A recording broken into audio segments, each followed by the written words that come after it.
Shalom sahabat yang baik hati, salam sehat selalu bagi kita semuanya. Marilah kita bersatu di dalam doa.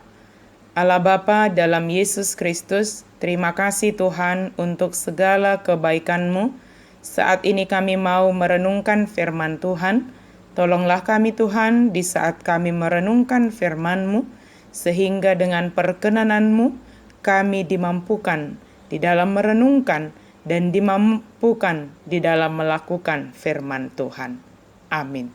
Firman Tuhan bagi kita pada hari ini dari 1 Samuel 7 ayat 4. Kemudian orang-orang Israel menjauhkan para Baal dan para Asitoret dan beribadah hanya kepada Tuhan.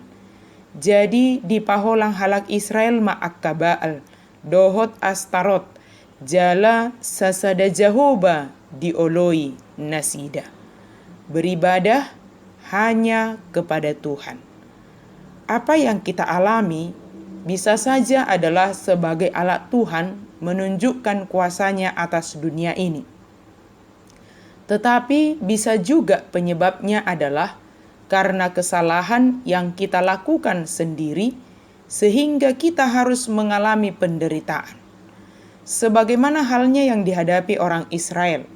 Mereka mengalami penindasan karena tidak sungguh-sungguh beribadah kepada Tuhan. Tabut Allah jadi simbol keagamaan semata-mata, tanpa kesadaran bahwa Tuhan menuntut penyembahan tunggal kepadanya.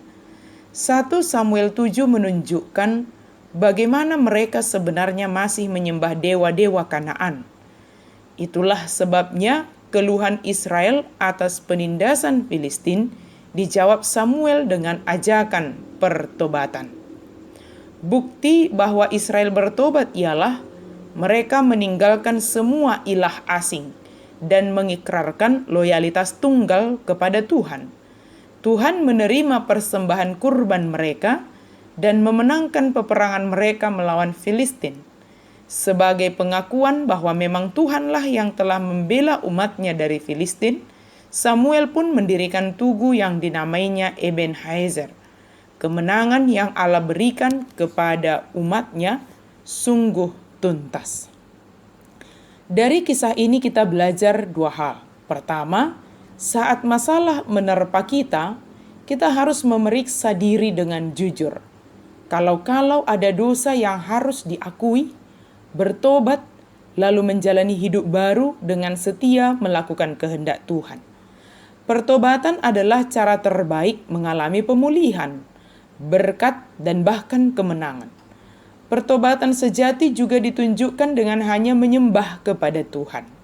Hidup beriman kepada Tuhan di setiap waktu, itulah kekuatan kita menghadapi masalah apapun.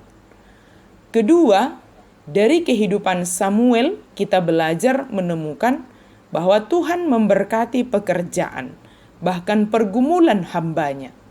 Pemimpin yang tekun di dalam Tuhan mendatangkan keselamatan bagi yang dipimpinnya. Mari kita menjadi umatnya yang setia dan mendukung pemimpin kita untuk hormat dan kemuliaan Tuhan.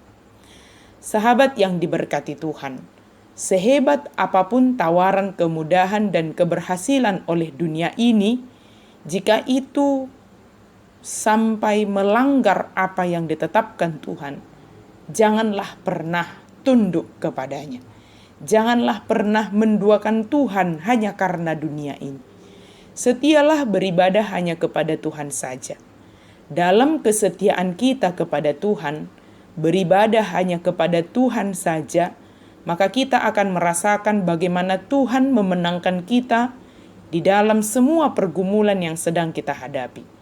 Kesulitan-kesulitan yang kita hadapi, mari kita pakai mengevaluasi diri kita dan mendorong untuk semakin mendekat dan beribadah hanya kepada Tuhan saja. Amin, mari kita berdoa. Terima kasih Tuhan untuk firman-Mu. Biarlah kami kiranya semakin mengenal diri kami melalui segala hal yang Engkau izinkan dalam hidup kami. Dan melalui semua pengalaman hidup kami Tuhan, biarlah kami semakin bergantung sepenuhnya beribadah hanya kepadamu saja.